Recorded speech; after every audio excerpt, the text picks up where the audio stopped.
ఇవాళ MCR హెచ్ఆర్డీలో Congress party ఒక కీలకమైనటువంటి మీటింగ్ని పెట్టుకుంది. ఆ party PCC incharge Mahesh Kumar Goud, CM Revanth Reddy, రాష్ట్ర వ్యవహారాల ఇన్ఛార్జ్ దీప్ దాస్ మున్షి కూడా ఆ మీటింగ్కి హాజరయ్యారు. కాంగ్రెస్ పార్టీకి సంబంధించి ఎమ్మెల్యేలు, ఎమ్మెల్సీలు అందరూ కూడా ఇవాళ ఆ మీటింగ్కి హాజరయ్యారు. పైకేమో బీసీ కులగణన, అదేవిధంగా ఎస్సీ వర్గీకరణకి సంబంధించినటువంటి ఇష్యూని బలంగా ప్రజల్లోకి ఏ విధంగా తీసుకెళ్లాలి అనేటువంటి దాని మీద ఇవాళ మేము మీటింగ్ పెట్టుకున్నాము అని బయటికి చెప్తారు.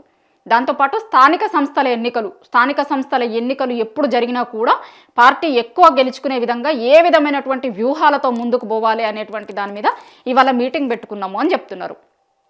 అయితే ఇదంతా బయటికి చెప్తున్నమాట. లోపల జరుగుతున్న మీటింగ్ ఏంటంటే, ఈ మీటింగ్కి పోతూ మొన్నటిరాక జడ్చర్ల ఎమ్మెల్యే ఫామ్ హౌస్లో కొంతమంది ఎమ్మెల్యేలు కలిసిర్రు. పార్టీలో ఉన్నటువంటి ఒక మంత్రి మీద, ఆయన కమిషన్ల మీద చాలా తీవ్రమైనటువంటి గుర్రుగున్నారు వీళ్ళందరూ కూడా.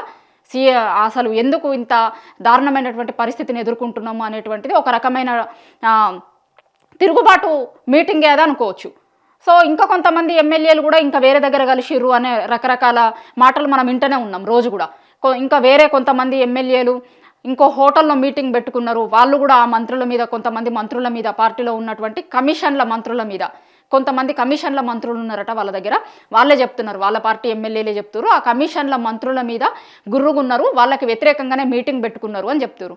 సో ఇవాళ జరిగే మీటింగ్కి కూడా ఆ మీటింగ్లో పెట్టుకున్నటువంటి ఎమ్మెల్యేలలో ఒక ఎమ్మెల్యే ఆ గుర్రుగా ఉన్నటువంటి మంత్రుల మీద ఇంత పెద్ద ఫైల్ తీసుకోవేయండు, ఇగో గివ్వి గింత చేస్తుర్రు, గింత దారుణంగా ఉంది బయట పరిస్థితి, ఆ మంత్రులు కమిషన్లు కావచ్చు, మిగతా వేరే వ్యవహారాలు కావచ్చు, ఇగో గిన్ని కంప్లైంట్లు ఉన్నాయి చూడుర్రి అని ఆ పెద్ద ఫైల్నే పట్టుకొని పోయిండు ఆయన మీటింగ్కి అని అది జరుగుతుంది, ఒక ప్రచారం జరుగుతుంది. నిజంగానే ఆ విజువల్స్లో కూడా మనం చూసినప్పుడు ఒక ఎమ్మెల్యే ఇంత ఫైళ్ళ కట్టను తీసుకొని లోపలికి పోతుండే. ఎందుకంటే 2-3 రోజుల కిందట కూడా వాళ్ళు అదే మాట చెప్పారు. ఈ మీటింగ్ పెట్టుకున్న ఎమ్మెల్యేలు అందరూ కూడా దీప్ దాస్ మున్షిని కలుస్తాం, హైకమాండ్ని కలుస్తాం, ఇక్కడ రాష్ట్రంలో జరుగుతుంది అంతా కూడా వాళ్ళకి వివరిస్తాము అని చాలా రోజుల నుంచి చెప్తారు వాళ్ళు.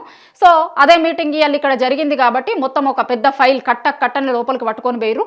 లోపల ఏం జరుగుతుంది, ఎంత హాట్గా జరుగుతుంది, మళ్ళీ కోసేపట్లో తెలుస్తుంది ఏం మాట్లాడారు, ఎట్లా జరిగింది మీటింగ్ అనేది.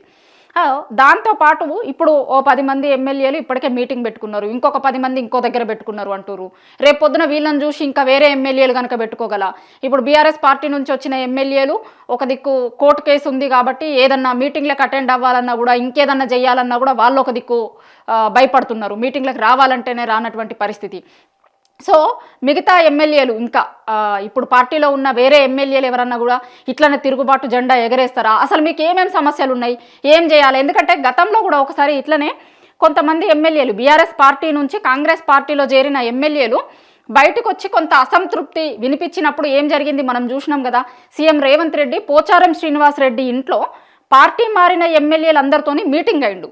బయటికి ఏదో మర్యాదపూర్వకంగా పోచారం శ్రీనివాస్ రెడ్డిని కలిసిర్రు అని బయటికి చెప్పినా కూడా లోపల జరిగింది ఏంది, పార్టీ మారి వచ్చినటువంటి ఎమ్మెల్యేలందరినీ కూడా ఆడికి పిలిచి అసలు మీకు ఏం కావాలి, ఇప్పుడు పార్టీలోకి వచ్చే ముందు ఏదో హామీలు ఇస్తారు కదా, మీకు ఇది చేస్తామనో గది చేస్తామనో హామీలు ఇస్తారు, వచ్చిన తర్వాత మమ్మల్ని ఎవరు దేకుతలేరు, అసలు ఎవరు అపాయింట్మెంట్ ఇస్తలేరు, ఏ మంత్రి దగ్గరికి తీసుకొని పోయి ఒక ఫైల్ చేయించుకుంటామంటే కూడా చేస్తలేరు. ఇవన్నింటితోని బయటకు వచ్చి బాహాటంగానే కొంత అసంతృప్తి వినిపియంగానే ఏం చేసిరు, సీఎం రేవంత్ రెడ్డి పోచారం శ్రీనివాస్ రెడ్డి ఇంట్లో ఒక మీటింగ్ పెట్టిండు. మీటింగ్ పెట్టి అసలు మీకు ఏమేం కావాలి, ఏం హామీలు ఇచ్చినాము ఆ రోజు పార్టీలోకి వచ్చేందుకు, లేకపోతే మీకు ఇంకేమన్నా పనులు ఉన్నాయా చెప్పుర్రి, చేసి పెడతాము అని పెట్టిరు. ఆ గసొంటి మీటింగ్ ఇయ్యాల పెట్టింది కూడా. బయటకు ఏదో బీసీలకు సంబంధించినటువంటి మీటింగ్ ఇది అని చెప్పినా కూడా 10 మంది ఎమ్మెల్యేలు తిరుగుబాటు జెండా ఎగరేస్తారు, మిగతా వాళ్ళు కూడా మళ్ళీ మీటింగ్ పెట్టుకునేటట్టున్నారు. ఇట్లనే ఒక్కొక్కరు జారిపోతే కనుక ఇబ్బంది అవుతుంది కదా. సో మీ అందరికీ ఏం కావాలి, ఏం కోరుకుంటుర్రు, ఏమన్నా పనులు ఉన్నాయా, పెండింగ్ పనులు ఏమన్నా ఉన్నాయా, ఫైల్ ఏమన్నా ఉన్నాయా, ఏం కావాలి, ఏంది చెప్పుర్రి అని పార్టీ ఎమ్మెల్యేలు అందరినీ పిలిచి మీటింగ్ పెట్టుకున్నారు. ఇదే మీటింగ్ ఇవాళ జరుగుతుంది. కానీ బయటికి ఏదో బీసీ ఇప్పుడు బయటకు వచ్చిన తర్వాత చెప్తారు, ఇంకా ఏంది ఇప్పటికే ఒక బయటికి వచ్చినాయి కదా, బీసీకి సంబంధించి ఒక మీటింగ్ పెట్టాలని పెద్ద భారీ బహిరంగ సభ, ఎస్సీకి సంబంధించినటువంటి వర్గీకరణ మీద కూడా ఒక పెద్ద భారీ బహిరంగ సభను పెట్టాలని పార్టీ ఆలోచిస్తుంది అని ఇప్పటికే చెప్తారు. సరే బయటకు వచ్చిన తర్వాత అవి ఎక్కడ పెడతారు, ఏడేట్లలో పెడతారు అనేది కూడా చెప్తారేమో. సో స్థానిక సంస్థల ఎన్నికలు కూడా స్థానిక సంస్థల ఎన్నికల మీద కూడా మనం ఏం చేయాలి, మన పార్టీ ఎట్లా పోవాలి, ఎట్లా దీనికి అంతటికీ అని సీఎం రేవంత్ రెడ్డి పార్టీ ఎమ్మెల్యేలకు అందరికీ కూడా దిశానిర్దేశం చేస్తాడట, మనం ఎట్లా పోవాలి, ఏం చేయాలని. అట్లనే బీసీకి ఎస్సీ కుల వర్గీకరణకి సంబంధించినటువంటి దాని మీద కూడా కొంత బూమరాంగ్ అయిన లెక్కనే కనిపిస్తుంది. బయట వచ్చినటువంటి రిజల్టు సాటిస్ఫైగా లేదు. బీసీ సంఘాలు ఓపెన్గానే చెప్తున్నారు. బీసీ సంఘాలు కాదు, వాళ్ళ పార్టీకి సంబంధించినటువంటి వాళ్ళే ఓపెన్గా చెప్తున్నారు. వాళ్ళ పార్టీలో ఉన్న బీసీ నాయకులు చెప్తున్నారు. ఓ దిక్కు వాళ్ళ ఎమ్మెల్సీ ఎట్లా మాట్లాడుతున్నాడు, ఏం చేస్తున్నాడు, బహిరంగ సభల మీద కావచ్చు, ఇంకొక దగ్గర కావచ్చు, ఎట్లా మాట్లాడుతున్నారు, అసలు దేనికి పనికిరాదు, నాలుక గీసుకుంటాను కూడా పనికిరాదు అని ఆయన మాట్లాడుతున్నాడు. ఓ దిక్కు ప్రభుత్వం పెట్టినటువంటి నివేదిక, ప్రభుత్వం ఇచ్చినటువంటి రిపోర్టే తప్పుల తడక అని వేరేటోళ్ళు కాదు, ప్రతిపక్ష పార్టీ వాళ్ళు కాదు, సొంత పార్టీలనే మాట్లాడుతున్నారు. సో సొంత పార్టీ వాళ్ళే ఇట్లాంటి నిరసన గలాలు వినిపిస్తున్నారు. ఒక దిక్కు బూమరంగ్ అవుతుంది బీసీకి, ఇంకొక దిక్కు ఏం పథకాలు చేసినా, ఏం వేసినా, ఏదో రైతు భరోసా వేసినామని చెప్పినా, రుణమాఫీ చేసినామని చెప్పినా కూడా ఏడ ప్రజలలో పెద్ద సానుకూలంగా అయితే ఏం కనిపిస్తలేదు.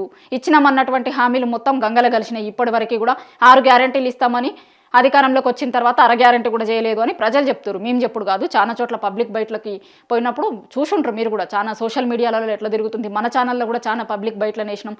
ఎట్లా తిరుగుతున్నారు, ఎట్లా మాట్లాడుతున్నారు జనాలు. గ్రామ పంచాయతీ ఎన్నికలు వస్తే చూపిస్తాం మా తడాకా అని చాలామంది చెప్తారు. గ్రామ సభలలో ఎట్లయింది, ఎట్లా తిరగబడ్డారు జనం అంతా కూడా చూసిరు కదా. సో ఇవన్నీ జరుగుతున్నాయి. ఒక దిక్కు విపరీతమైనటువంటి వ్యతిరేకత బయట జనాలలో వస్తుంది.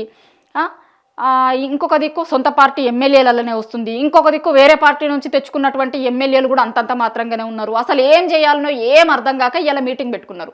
ఆ మీటింగ్ పెట్టుకొని అసలు మీకు ఏం కావాలి, ఏం చేయాలి, ఏందో చెప్పుర్రి, అసలు మీ డిమాండ్స్ ఏంది, ఏమున్నాయి, ఇవన్నింటినీ మేము చెప్తాం, తొందరలోనే చేస్తా, లేకపోతే ఇవన్నీ చెప్పేందుకు పార్టీ ఎమ్మెల్యేలను బుజ్జగించేందుకు, లేదంటే పార్టీ ఎమ్మెల్యేలకు మీకు అసలు ఏం పనులు కావాలి, ఏం పెండింగ్లో ఉన్నాయి, మొత్తం తెచ్చుకోర్రి అని. ఇప్పుడు జనాలకి ఏదో చెయ్యాలి, జనాలకి సంబంధించింది మనం ఏమన్నా కొత్త పథకం చేద్దామా, లేకపోతే తెచ్చిన పథకాలని ఎట్లా జనంలోకి తీసుకుపోవాలి, ఇదన్నీ వీటి మీద మీటింగ్ జరిగినట్టు కనిపిస్తలేదు.